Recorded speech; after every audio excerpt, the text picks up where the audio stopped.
Hola, muy buenas noches. Después de haberles presentado las noticias, estamos aquí con el abogado José Raúl Pineda Alvarado en Honduras Opina. El abogado Pineda Alvarado nos estuvo manejando un espacio de opinión antes del proceso de las elecciones generales en el país. Hay un pequeño descanso, por supuesto, y lo tendremos en los próximos días también aquí con ustedes y nosotros manejando los miércoles, como fue costumbre, un programa de opinión con su nivel, con su capacidad y siempre con su credibilidad ante la opinión nacional.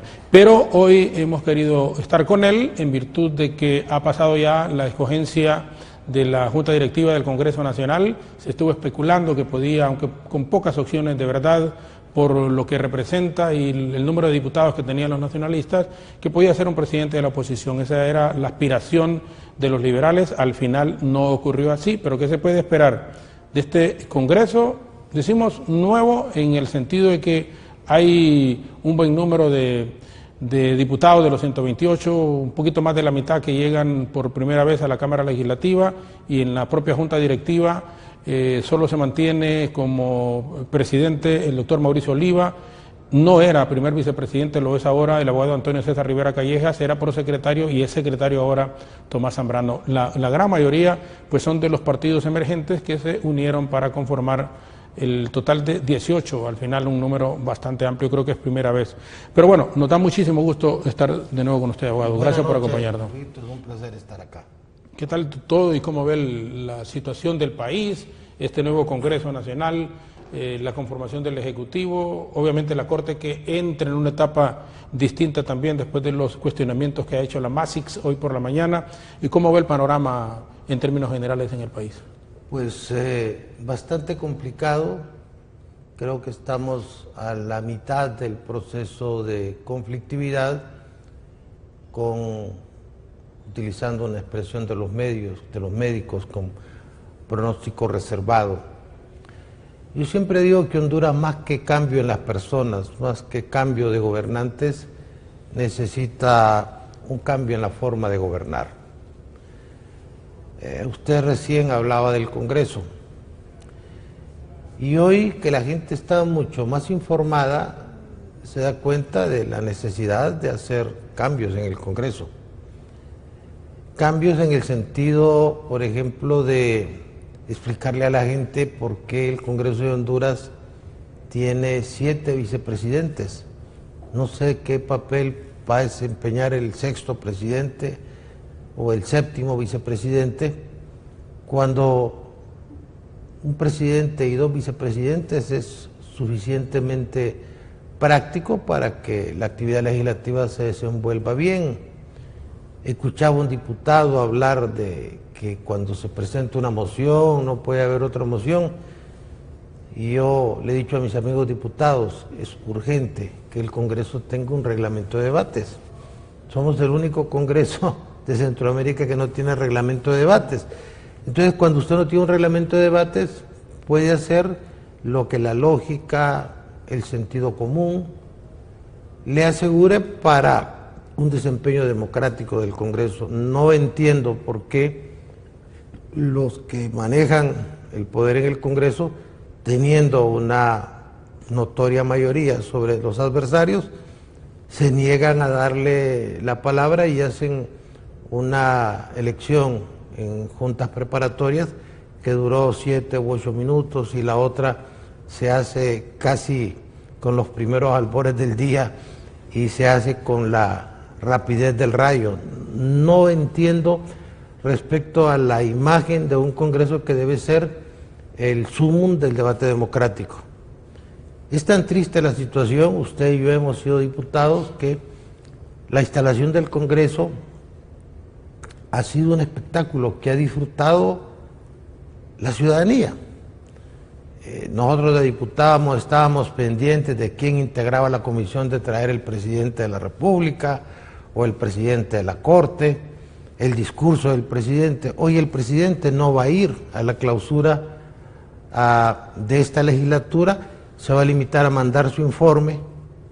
El Congreso en Honduras se instala con un despliegue inusual de militares Y esto, cuando trasciende a la comunidad internacional, afea, deteriora la imagen de un país que tiene que vivir de su imagen, una buena imagen para que haya turismo, una buena imagen para que haya inversión extranjera. Pero cuando miran un país que está como Burkina Faso, donde el Congreso se instala rodeado de tanques y rodeado de militares, la imagen que proyectamos no es buena. Y lo más triste de esto es que es prácticamente innecesario.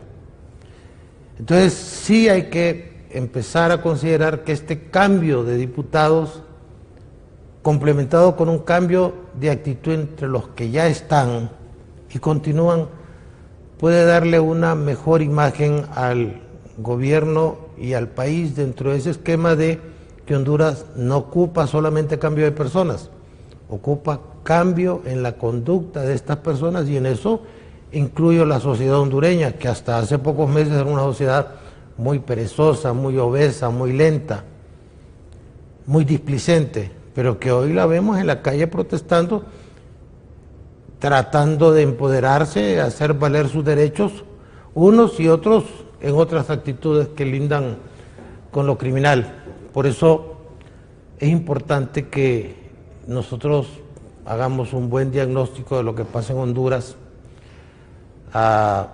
Honduras necesita el fortalecimiento del Estado de Derecho. El Estado de Derecho no es más que un mecanismo mediante el cual todos generalmente somos iguales ante la ley y se hace lo que dice la ley, donde hay un modelo republicano donde cada componente del gobierno tiene un menú, tiene un listado de cosas que puede hacer bajo lo que se llama en derecho constitucional la cláusula de reserva. Nosotros, los ciudadanos como usted y yo, podemos hacer todo lo que la ley no prohíba, pero las autoridades solo tienen permitido hacer lo que la ley les permite. Eso significa que esa idea de que el Congreso puede hacer cualquier cosa se convierte en una amenaza para el Estado de Derecho. Yo miro con tristeza que el Congreso, por ejemplo, interviene una serie de instituciones que dependen del Ejecutivo. Imagínense que Manuel Zelaya fuera presidente del Congreso y don Juan Orlando Hernández presidente de la República, y que bajo esa tesis de que el Congreso puede hacer todo, el presidente del Congreso intervenga el Instituto de Acceso a la Información, o que intervenga por allá la Secretaría de Recursos Naturales y Ambiente, que intervenga Relaciones Exteriores. ¿Cómo podría gobernar el titular del Ejecutivo? Entonces el Congreso no puede intervenir la universidad. Esa es una facultad del Poder Ejecutivo, de la misma manera que el presidente de la República no puede intervenir en los asuntos que competen precisamente al Congreso. Eso es lo que determina lo que se llama el modelo republicano de gobierno. Recuerdo que cuando éramos diputados se llamaba también algunos secretarios de Estado. Eso es interpelación. Correcto. Eso es una interpelación incompleta porque no tiene el Congreso todavía lo que tiene el Congreso de Guatemala, el voto de censura, donde un funcionario del Ejecutivo interpelado por el Congreso, que no puede dar respuestas satisfactorias ante una notoria ineficiencia, le dan un mes para que renuncie, o le piden al presidente que lo sustituya, y el presidente puede ratificarlo o puede destituirlo, generalmente lo destituye.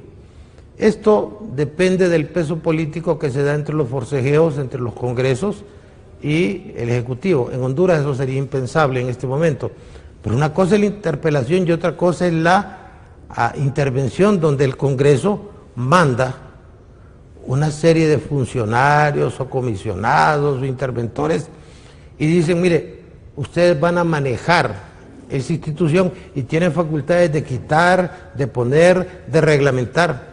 Lo primero que deben enseñarle a los diputados son dos cosas. Primero, qué puede hacer el Congreso y qué no puede hacer.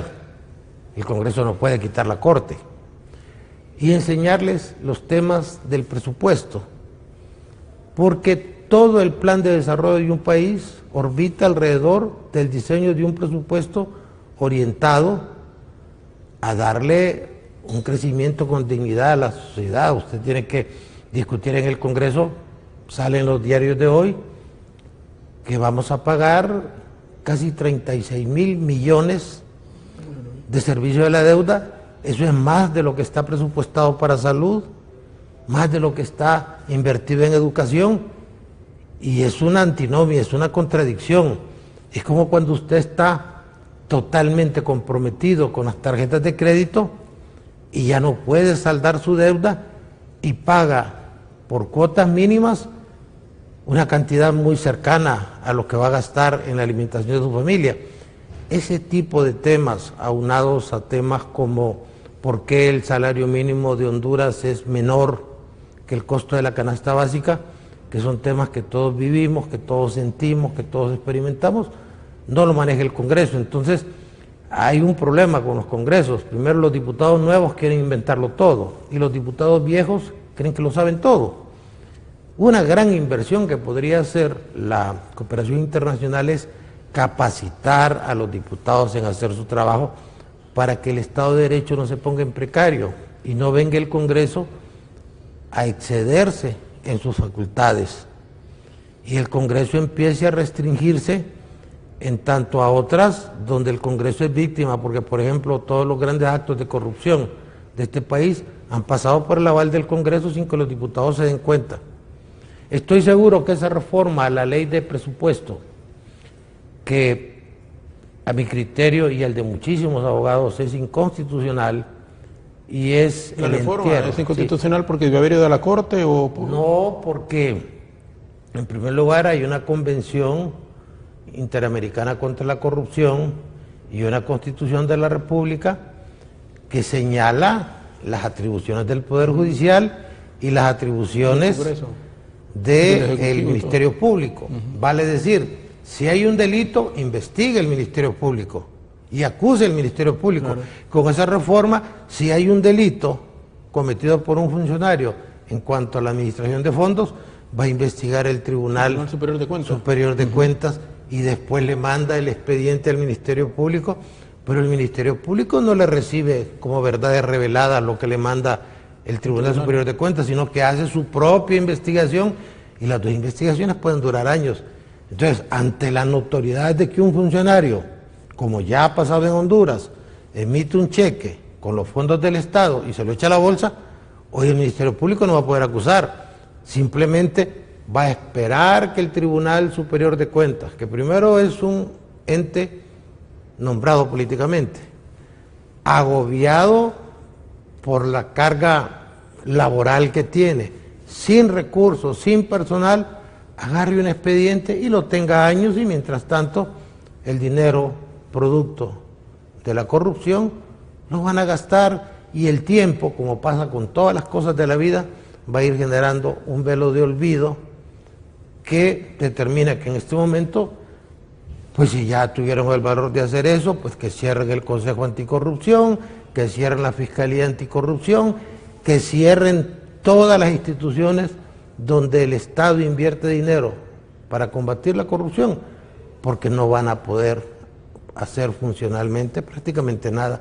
La lucha contra la corrupción en este país se enterró cuando se aprobó esa reforma, que estoy seguro, los diputados en su mayor parte no se dieron cuenta, porque se los presentaron de una manera tan rápida y tan superficial, como se han presentado un montón de cosas en las que seguramente usted y yo votamos en algún momento, sin estar enterados o sin estar presentes en el momento en que se tomó la decisión. Yo recuerdo que cuando usted era diputado, había una actitud que le generaba la antipatía de los que estaban en el presidium, y era que decía, presidente, fíjese que no hay quórum suficiente. Ajá, correcto. Y entonces había que suspender la sesión. Es enorme la cantidad de leyes que se aprueban en Honduras sin que haya quórum, y eso usted lo vivió, yo lo viví, y por la historia aquella de la disciplina partidaria hay que quedarse callado porque ahorita vamos a aprovechar. ¿Cuántos líderes políticos han dicho las leyes ya no se van a aprobar en la oscuridad de la noche o en las primeras horas de la mañana? Y lo seguimos haciendo. Ahí es cuando yo tengo que retrotraerme a esa propuesta original. No queremos cambio de gente, Es importante el cambio de la gente, pero más importante es el cambio en la forma de hacer las cosas. Yo recuerdo cuando éramos diputados, por ejemplo, trabajamos en una ley para que en las escuelas públicas se impartiera el inglés, se impartieran clases de computación y se comenzara por Francisco Morazán y por Cortés, por escuelas pilotos. Pero también recuerdo que dejaran de fumar, que en el hemiciclo que yo propuse. Eso generaba, lo que usted dice, yo siempre levantaba la mano y me acuerdo que el ingeniero Carlos Flores y después en el otro gobierno el profesor Pineda Ponce, hasta le hacían así ya cuando me miraban levantando la mano porque se aprobaban leyes y no había en el quórum suficiente. No había quórum, entonces, ¿eso qué le determina? Mire, ese discurso de algunos políticos, hay que respetar los fallos judiciales, hay que respetar las leyes que emite el Congreso, hay que protestar en paz. Son simplemente expresiones demagógicas, la realidad no es así. Hay que apoyar las cosas que están bien hechas y las cosas que están malas hay que denunciarlas y combatirlas. Yo me puedo preguntar, me pregunto a veces, bueno, ¿habrá algún país donde las protestas sin violencia hayan servido para algo? No. Si usted no hace cambios, si no hace las cosas bien, la protesta la hace inevitable y generalmente la protesta va acompañada de violencia. Lo malo es, no solo la protesta, lo malo es lo que genera la protesta. Entonces aquí nos hemos valido de el descuido de los diputados, el hecho de que el diputado no se da cuenta que su principal trabajo es en el salón de sesiones del Congreso Nacional durante las sesiones. Entonces el diputado anda en otras cosas y no le han metido en la cabeza, mire, su obligación fundamental está en el Pleno. Si estuvieran los diputados atentos al trabajo que se hace en el Pleno, pues no pasarían las cosas que pasan y los diputados no estarían desinformados ni los miraríamos vacilantes o a veces criticando cosas en las que ellos mismos han participado inconscientemente. De ahí que, por tercera vez lo voy a decir, una nueva actitud, una nueva forma de hacer las cosas y no solamente pelear porque se quite una persona para ir a hacer lo mismo que está haciendo la persona que criticamos. Por eso la izquierda entró en crisis en Latinoamérica, porque procuraron cambiar gobiernos de derecha con el cuento de que eran ineficaces, corruptos, que seguían el modelo neoliberal, y cuando llegaron al poder hicieron lo mismo. Por eso a Lula lo están queriendo meter preso, por eso la señora Kirchner perdió las elecciones, por eso Evo Morales perdió el referéndum, por eso Maduro está contra la pared. Lamentablemente los pueblos son los que pagan las consecuencias de estas situaciones. Si el gobierno de Honduras persiste en mantener la vigencia de esa reforma legislativa, lo que va a pasar es que en la comunidad internacional Honduras va a ser muy mal vista y que la ayuda internacional, los préstamos concesionales van a ser tremendamente restringidos y eso lo va a pagar el pueblo. Y muy condicionado. No lo va a pagar el fulano que tomó la decisión para asegurar impunidad. Estamos en el siglo XXI, en el siglo XXI la vaca sagrada de la geopolítica y de la geoeconomía es la lucha contra la corrupción. ¿Qué procedimiento debe seguir el Congreso Nacional para derogar eso que se hizo? Hay dos vías. Mire, primero, la juez que está conociendo de eso, en base al artículo creo que 77 de la Ley de Justicia Constitucional, puede decir esto me parece que es inconstitucional y no lo voy a aplicar y lo mando en consulta a la Sala Constitucional para que dirima si esta ley es constitucional o no. Cosa que veo muy difícil que pase, dado el sometimiento de los jueces y magistrados a la autoridad del Congreso y de los políticos en términos generales. La otra opción es que tengan el valor de rectificarlo. Mire, Guatemala lo hizo, Guatemala hizo casi lo mismo y la gente fue al Congreso y no dejaba salir los diputados hasta que hicieron la rectificación y la derogatoria. En Honduras va a ser muy difícil porque aquí reconocer que nos equivocamos es como un acto de cobardía y nos muestra débiles frente al adversario y frente a la sociedad. Y yo creo lo contrario. Yo creo que Honduras llegó a un punto tan complicado, una especie de breakpoint social y económico, donde ya nadie discute que somos el país más pobre del continente americano. El Instituto de Estadística dice que andamos en 60% de pobres. CEPAL dice una cantidad mayor, Naciones Unidas una cantidad mayor. Ya no es punto de debate y somos el país más pobre cuando en 1950, el siglo pasado, Honduras tenía una balanza comercial favorable. No andábamos mal económicamente. Y le dicen a usted, mire, el Producto Interno Bruto ha mejorado tremendamente. Sí, pero ha mejorado porque los ricos tienen más dinero, los que venden energía, los que venden tarjetas de crédito y los que están en comunicaciones.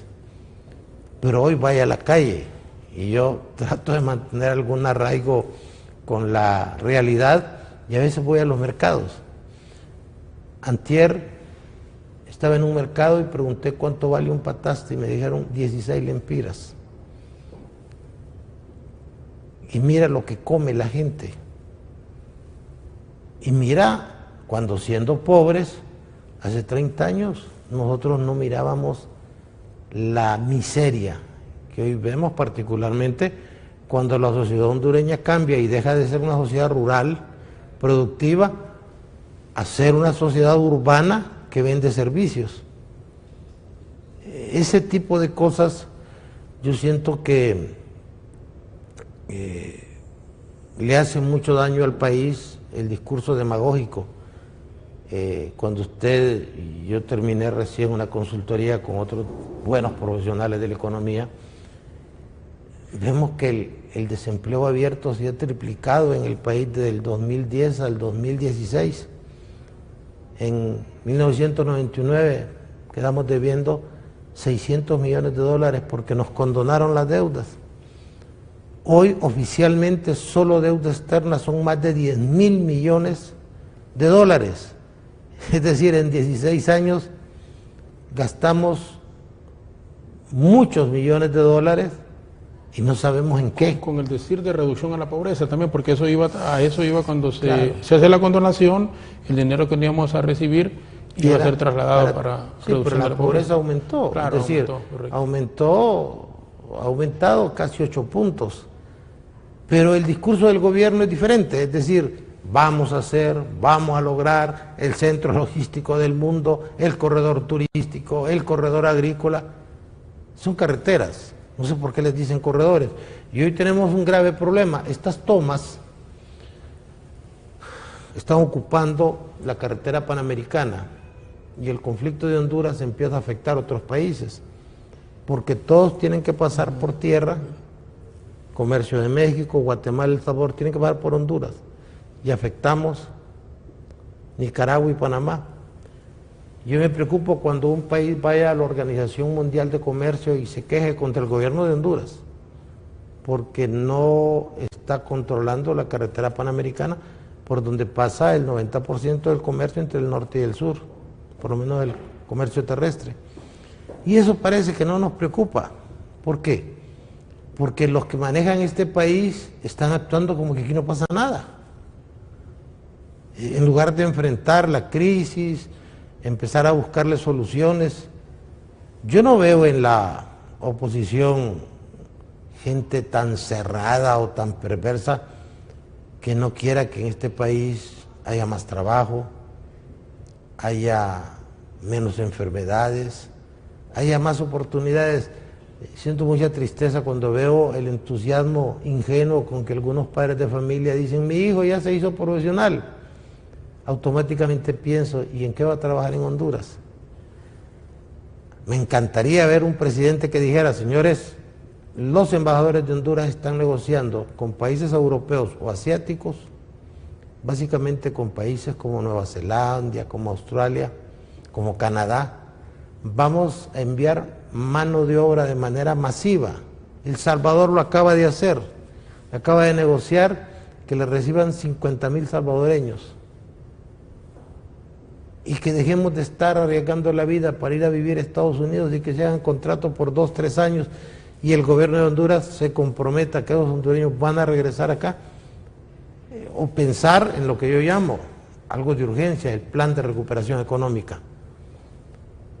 No es historia del plan de nación, que es muy bonito, pero que nadie cree en él, porque los presupuestos que aprueban los políticos no van para desarrollar el plan de nación, van para otras cosas.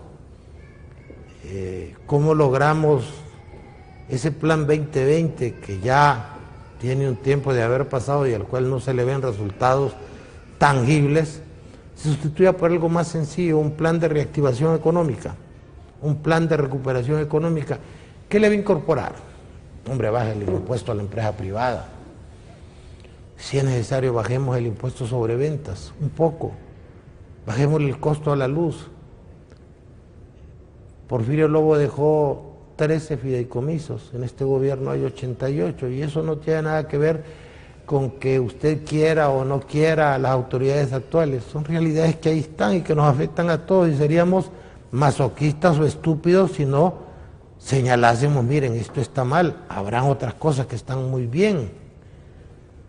Pero para quemarle incienso al gobierno sobra gente. Pero para decirle, mire, creo que aquí hay una equivocación y le propongo un plan de recuperación económica que implique una reconversión educativa, que implique la restauración de cosas que nosotros vimos.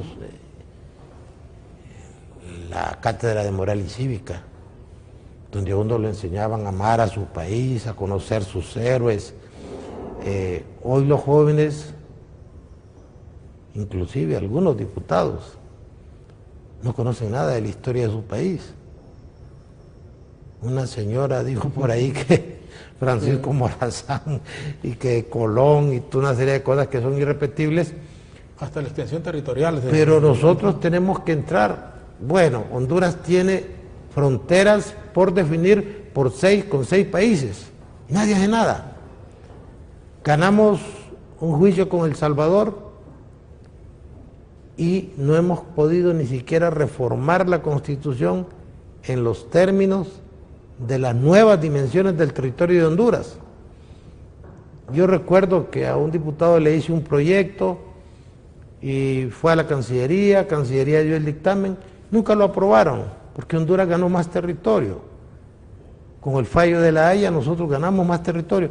No importa que no tengamos fronteras definidas con Cuba, con México, con Colombia, que eso siga así, ¿verdad? No importa que ahora tengamos más territorio, dejémoslo, hay otras cosas más importantes que hacer.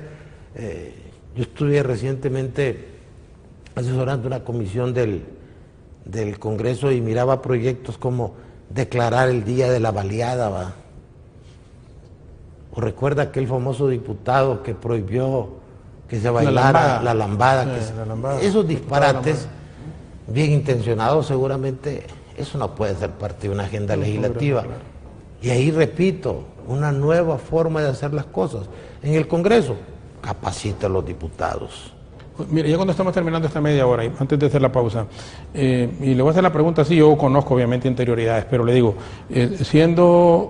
no solo habiendo sido diputado al Congreso, al Parlamento, asesor principal de un Congreso, con la capacidad que tiene, a la abogada Pineda Alvarado, ¿no le han hablado para formar parte de este gobierno y siendo nacionalista? No. Es decir, es más, yo creo que yo era asesor del fiscal general y más bien llegó la comisión interventora. Yo iba ahí con un fiscal liberal. Liberal, con el abogado Rubí, Luis Alberto. Pero yo tengo alguna especialidad en el tema penal. Y en el Congreso, perdón, cuando fue asesor principal fue del profesor Pineda Ponce. Y ahí logramos hacer el Código Procesal Penal, la primer ley de policía, la primer ley de control de armas. Hicimos unas cosas que al final han empezado con algunas cosas incorrectas que estaban haciendo. Eso le costó al gobierno de Honduras una indemnización de casi 100 millones de lempiras que hubo que pagarle a los empleados despedidos. Afortunadamente yo no quise demandar. Y luego recién el abogado Ramos Soto me tenía de asesor de la Comisión de Asuntos Constitucionales, también fui despedido. A mí no me importa, pues yo aprendí a trabajar, vivo de mi profesión. Si yo puedo venderle a usted mi capacidad laboral, pero mi conciencia no se la voy a vender. Primero mi país, después el partido, después otras cosas. Pero usted tiene que ver la clase de país en que está viviendo. Es un país que hay que sacar del agujero donde está, y para eso tenemos que cambiar nuestra actitud y nuestra forma de hacer las cosas. Ya no podemos aceptar que porque un fulano ganó una elección está autorizado a robar. Eso no debe ser así. ¿Por qué los diputados no desarrollan plenamente sus facultades? Pues porque un diputado gana 56,000 pesos, hombre, reduzca el número de diputados y déles un sueldo decoroso. Entonces tienen que andar muchos de ellos viviendo de la trampa y de la negociación y de sacar contratos para concesionar los ríos y que les den 500,000 pesos por mega que genera. El país empobrecido. Somos el país con más bosque de Centroamérica, somos el país con más agua de Centroamérica. Solo aprovechamos el 5% del agua dulce que hay. Entonces, hay un potencial que requiere acuerdos, porque no solo en el Partido Nacional hay gente de talento, hay también en el Partido Liberal y seguramente en Libre. Entonces hay que sentarnos todos y empezar a buscar las potencialidades, porque si no el país, ya más abajo de lo que está, no va a poder estar. Pero yo recuerdo que cuando nosotros éramos diputados, el propietario ganaba 6,000 lempiras, me acuerdo perfectamente. 6,000 pesos. Sí, 6,000 pesos. Y los suplentes ganábamos 3,000. Cuando ya nos incorporaron, que fue en el gobierno del doctor Reina, cuando era Carlos Flores, presidente del Congreso, a ganar 6,000 pesitos. Pero fíjate que yo no escuchaba, y tuve los 3 periodos. Nunca de que sobornaban a un diputado. A eso me refiero. Por eso le dije aquí a Russell Tomé el otro día, le digo, mire, y se lo juro, y no recuerdo qué otro diputado, le digo, mire, se lo juro, por mi madre, le digo, por mis hijos, por mi madre que ya está muerta, por mis hijos, por mis nietos y por mi esposa. Que yo ni siquiera, bueno, primero que no lo recibí, pero tampoco escuché, abogado. En ese tiempo no escuchaba. Yo no escuchaba. Hasta cuando Pineda Ponce era inadmisible que un presidente del Congreso o que un diputado iba a vender un voto. Sí, hoy es lo más común. Y cantidades que hablan. Y los tienen, y no les importa que los filmen, que los graben, es parte del comercio. Pero eso ¿de dónde viene? De los antivalores, de que hicimos a un lado los principios y la ideología, y en ese lugar pusimos el consumismo y el dinero. Me decía a mí un amigo, Angelo Bottazzi, que fue jefe de bancada del Partido Nacional, no concibo cómo alguien tiene valor de decirle a un diputado en aquel tiempo, mire, aquí le vamos a dar 2 millones para que usted pueda vendernos su conciencia y nos venda su lealtad partidaria. Yo tuve una experiencia interesante. Llegó un diputado rural, como les decimos nosotros, del Partido Liberal, y me dijo que le habían ofrecido 700,000 lempiras y que solo le habían dado 250,000, que qué opciones tenía él de desmandarle. Mire, pero que eso no es legal, usted no puede hacer actos de ilícito comercio sobre cosas ilegales. Es como que alguien lo defraude en la venta de una cantidad de droga y usted no puede demandar por eso. Y me sorprendió y me quedé tremendamente pensativo. Dije yo, el sistema es tener al diputado con la mano extendida. Páguenles bien. En Honduras, hablaba con la coordinadora del Consejo Nacional Anticorrupción hace unos 3 años y le decía, oiga, ¿y aquí por qué no le dan un premio a la gente honrada? Y empezaron a hacer algún trabajo con unos taxistas que hacían cierta labor social. Aquí ser honrado no es negocio. Si usted es honrado es que es tonto. Si usted se mantiene fiel a sus principios, es buena persona, pero es medio tonto. Ellos usan otra frase, ¿verdad? Que no la podemos decir acá. Ese tipo de cosas tienen que empezar a cambiar, y yo creo que están cambiando entre los jóvenes.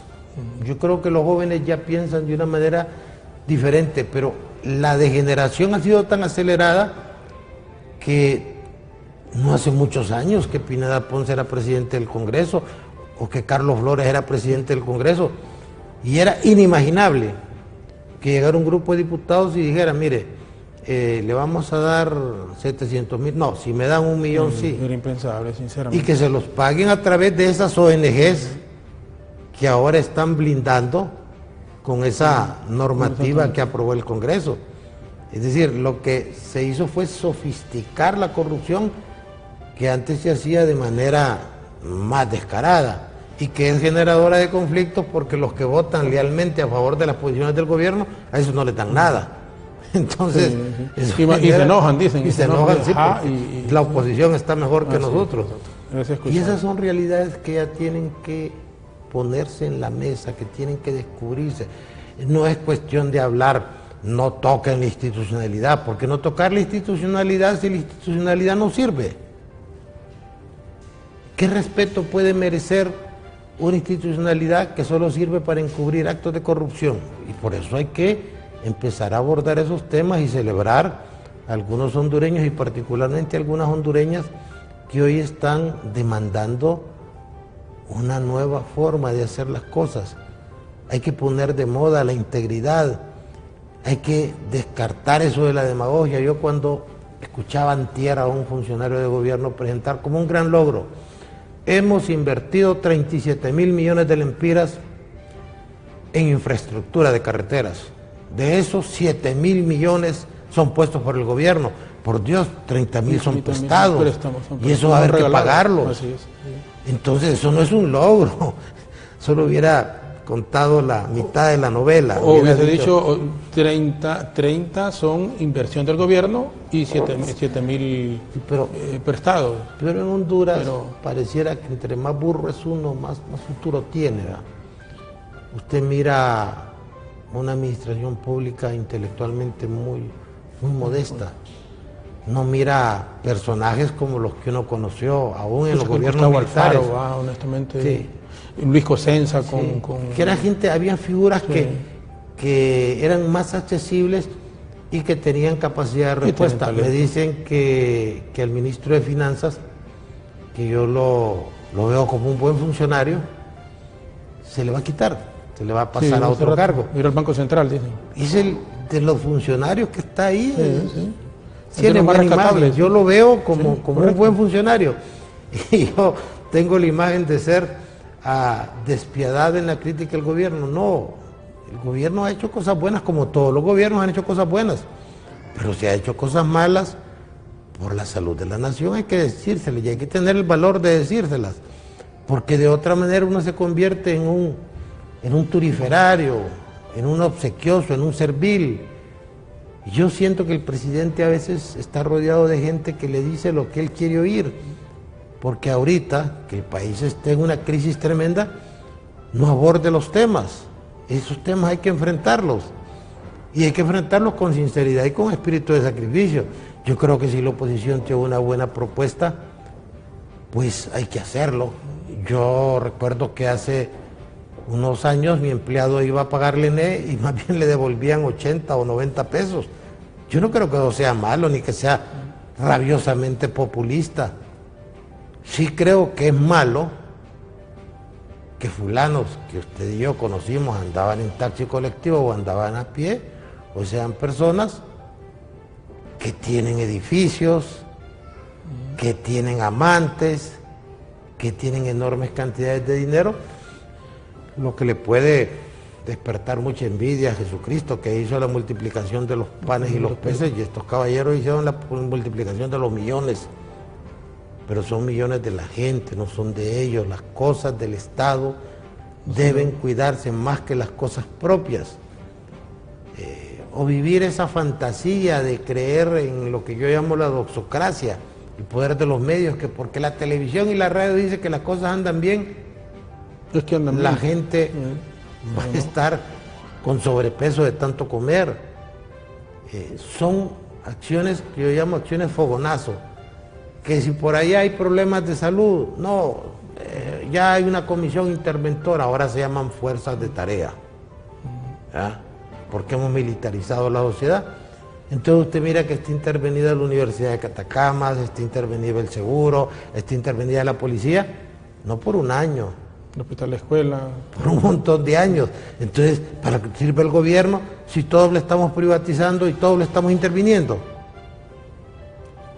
Ese es el tipo de cosas en las que hay que sentarse a platicar, no solamente con los amigos, sino también con los adversarios políticos, porque la oposición tiene un papel fundamental en toda democracia, y ese papel es: cumpla lo que usted prometió en la campaña, y aquí le vengo a traer esta propuesta, que es mejor que la suya, para que la ponga en práctica. Vamos a hacer una pausa. Muchísimas gracias a las personas que están conectadas con nosotros desde los Estados Unidos, en Canadá, en España, en donde siempre, insisto, nos ven mucho, y acá en el interior del país, en Tegucigalpa, también en Comayagua, en todos los rincones de nuestro país. Estamos conversando con el abogado José Raúl Pineda Alvarado, analista con quien nos honra, por supuesto, el acompañamiento esta noche aquí en Honduras Opina. La pausa y regresamos en un momento.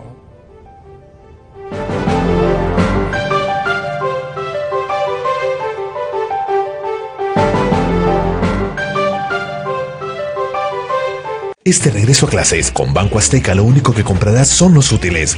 Llévales su bolsón gratis con solo solicitar su préstamo personal de 12,000 lempiras o más, sin comprobante de ingresos ni historial crediticio, o llévale una cartuchera gratis, abriendo o incrementando tu guardadito con 500 lempiras. Así que solicita tu préstamo o abre tu guardadito hoy. Banco Azteca, sueñas, decides, logras.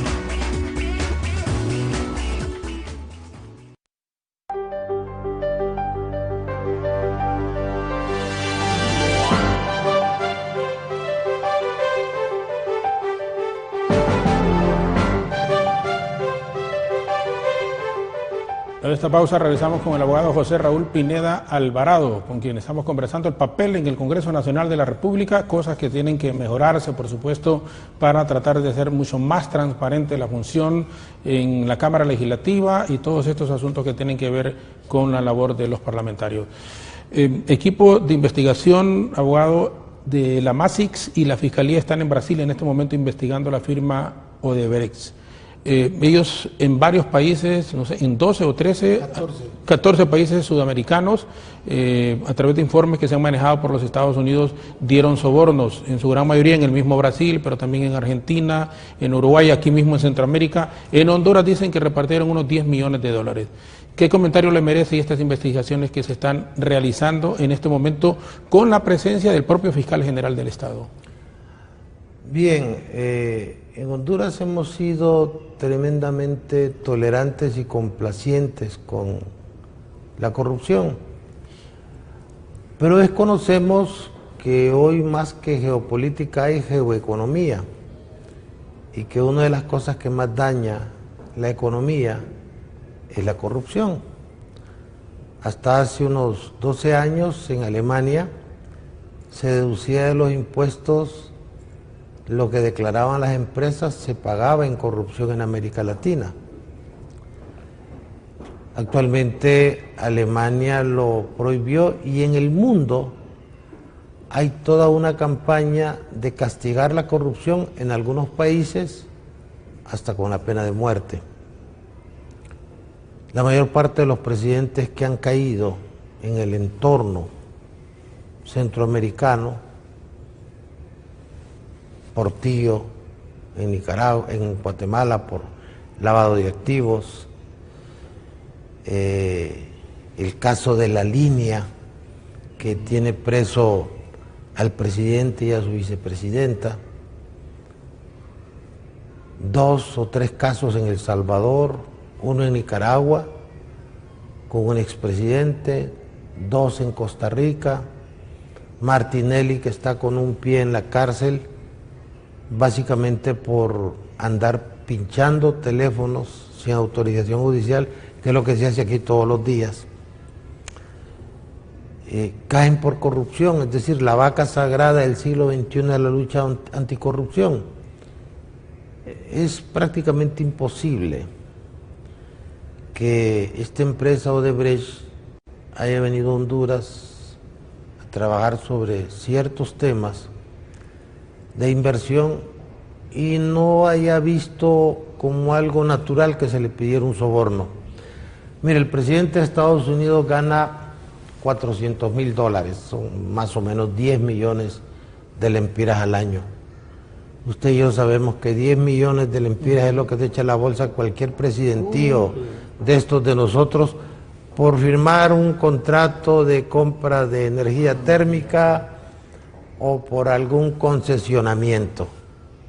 Esto no puede ser.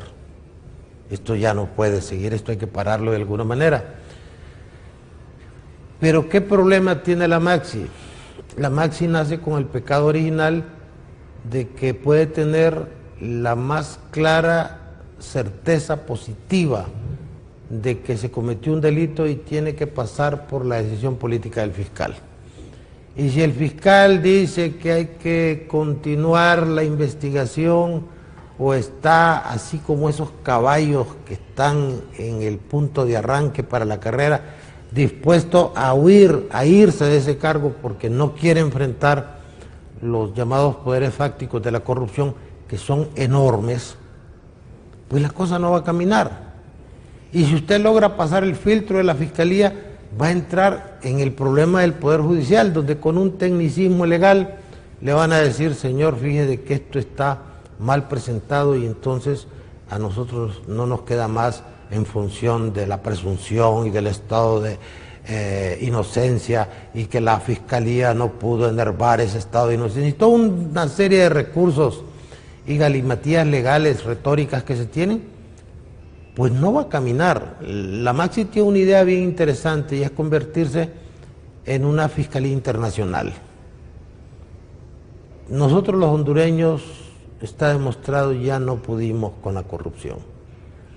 Entonces la Maxi... Ahora, este fiscal da la sensación que es bastante independiente en su toma de decisiones. Usted lo ha dicho, da la sensación, pero en la práctica, mire, yo estuve 3 años en la Fiscalía, ahí hay material para meter preso un 30% de la clase política de Honduras.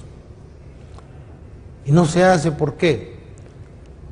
Por aquel compromiso que tenemos los hondureños con el que nos escoge, con el que nos pone, desconociendo una situación que es eminentemente política. A uno no lo ponen, a uno es que lo tienen que poner. De repente usted lo pusieron de diputado no por un acto de caridad cristiana, ni porque eran amigos suyos, sino porque usted les servía y lo tenían que poner y convenía ponerlo. Entonces el funcionario cree que lo ponen en un cargo y la sociedad cree que cuando usted va contra el que lo puso porque cometió un delito, es un desleal, es un traidor. Esa es la subcultura ética. Yo recuerdo cuando usted hace unos 6, 7 años más o menos, me dijo, por ejemplo, Jorge, ya se van a llevar, yo recuerdo ya, no hombre, van a llevar a fulano, sutano, algunos incluso los que están ya en Estados Unidos, de los que están en Estados Unidos. Entonces yo le decía a mi esposa, oye, China, fíjate, amor, que me dijo el abogado Pineda, que puede ir fulano, que puede ir detenido. No, le digo, eso es impensable, o sea, impensable porque uno... En aquel momento, correcto, pero y ahora lo estamos viendo, han pasado 6, 7 años, pero tuvo que haber venido apoyo internacional en una forma directa para poder... Por eso la idea de la Fiscalía es, la idea de la Maxi es convertirse en una Fiscalía Internacional, con limitaciones, porque nosotros ya no podemos con la corrupción.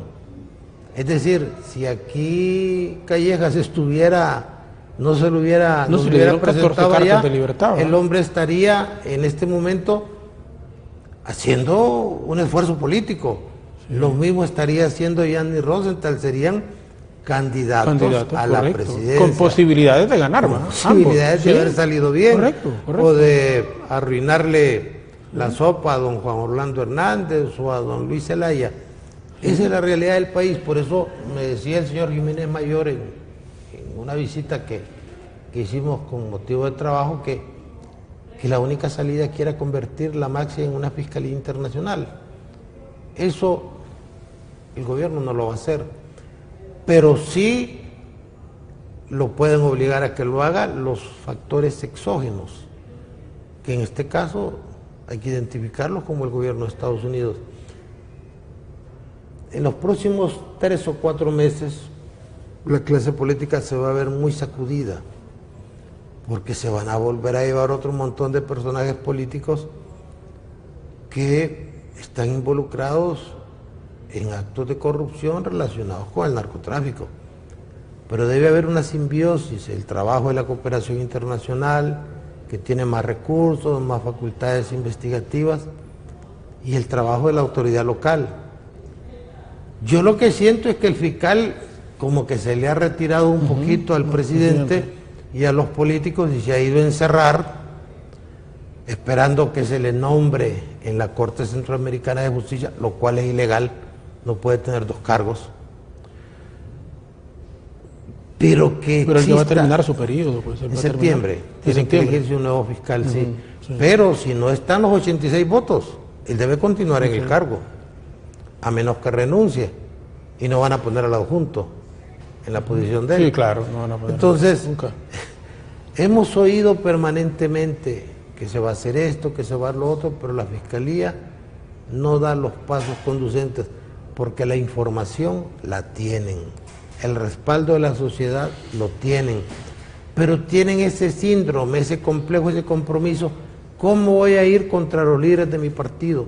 ¿Cómo voy a ir contra el que sonó el timbre de mi teléfono y me dijo, mire fulano, hemos pensado, véngase, que lo vamos a poner? Lo que pasa es que ahora está involucrado el interés de todos. Miren, en este país hay actos de corrupción mucho más graves que los del seguro, pero mucho más graves. Es decir, gente que robó de una manera escandalosa, poniendo en precario hasta la vida de muchas personas. ¿Que se va a develar eso en algún momento? Sí se va a develar. Lo vamos a hacer nosotros, muy difícil, hasta que llegue un fiscal con suficiente testosterona para hacer lo que va a hacer, porque los elementos de prueba ahí los tienen, ¿va? Hasta para ser corruptos hemos sido torpes. Y podemos hacer 2 cosas. Uno, darle el carpetazo y empezar de cero para adelante, o combatir la impunidad. Cualquiera de las 2 rutas nos pueden poner en el camino de una mejor situación económica del país.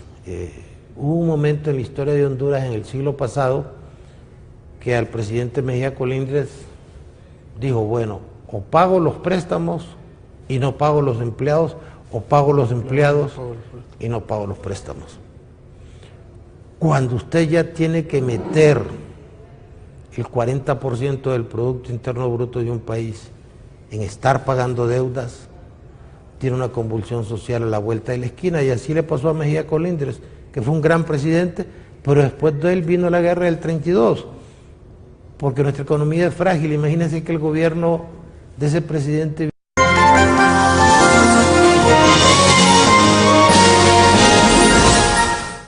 de mínimo exportado, cuando los norteamericanos, por su propia crisis económica, dejaron de comprar mínimos,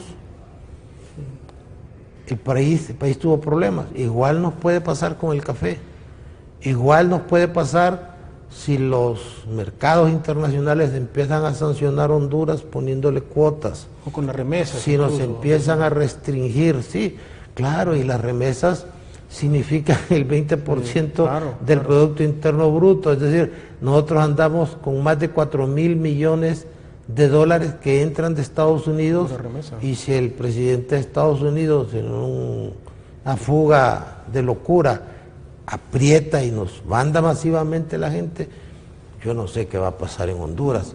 Pero el gobierno, ¿qué le dice?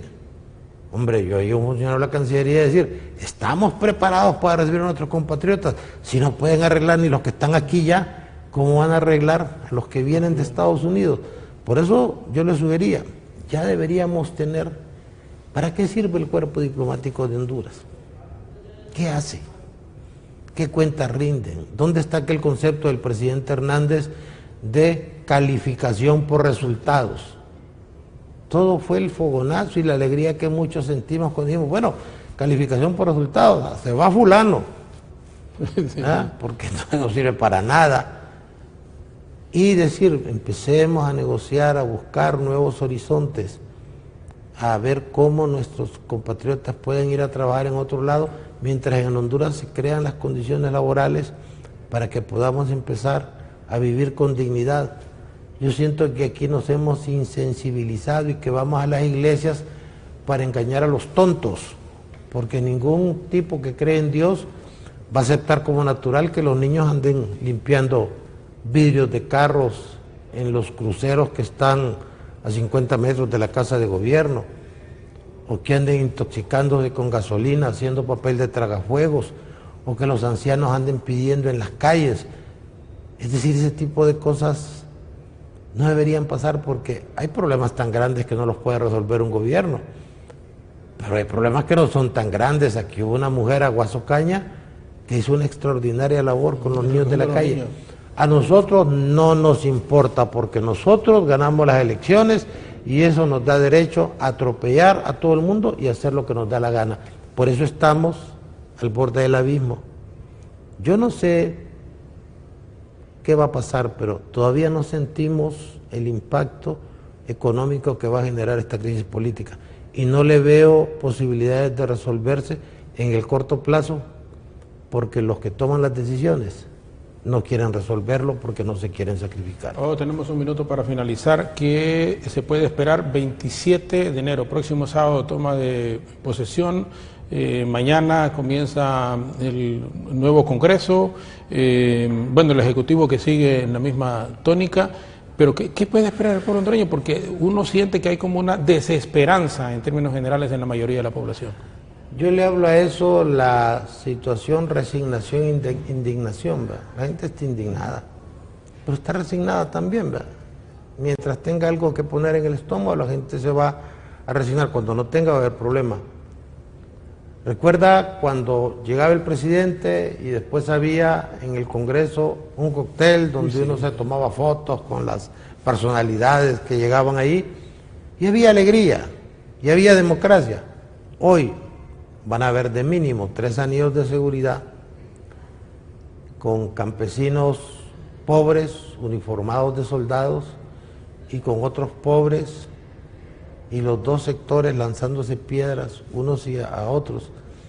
La gente sataniza el papel de los soldados, pero me decía un militar, nosotros no tenemos máscaras antigases en el ejército, y fíjese que ese gas que le tiramos a los manifestantes también nos afecta a nosotros. Entonces, eso se puede terminar cuando la ambición de un hombre o de varios hombres sea sustituida por una visión un poco